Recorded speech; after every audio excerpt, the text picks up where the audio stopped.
Posture de l'OA rouge, posture de réalignement, de rectitude de la colonne vertébrale, exactement comme les postures précédentes, c'est-à-dire le guetteur et la perche.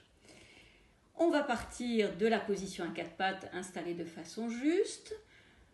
Entre les genoux, l'écart d'un petit bassin, cuisse bien à la verticale, poignet à la verticale de l'épaule, entre les mains, la largeur des épaules. On vérifie une légère rétroversion, puisqu'il faudra de toute façon tenir la rétroversion. On installe et on sent le recul de la tête, toujours la ligne entre le crâne et le reste du dos.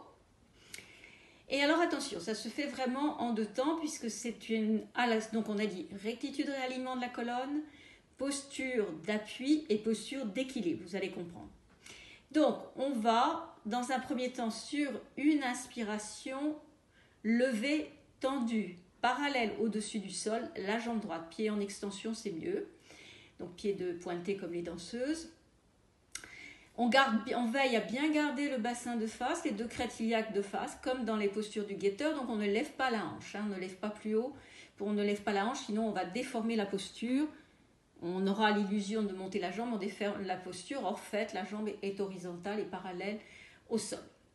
Lorsque la jambe est bien installée, qu'on a revérifié le bassin, qu'on a bien pris son appui sur la main droite, on va lever le bras gauche dans le prolongement de l'épaule, parallèle au sol, hauteur d'épaule décontractée, le bras doit être décontracté.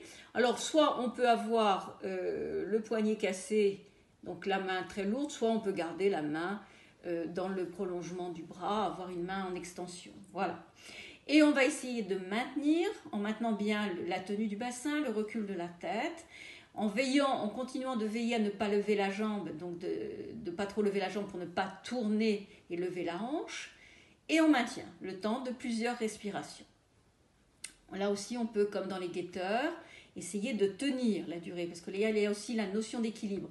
Pour bien maintenir l'équilibre, placez-vous sur la respiration et fixez un point que vous allez essayer d'investir et de garder, sur lequel vous allez vous concentrer. Ekagrata, ça fait partie des techniques du yoga, la fixation sur un point, du regard sur un point.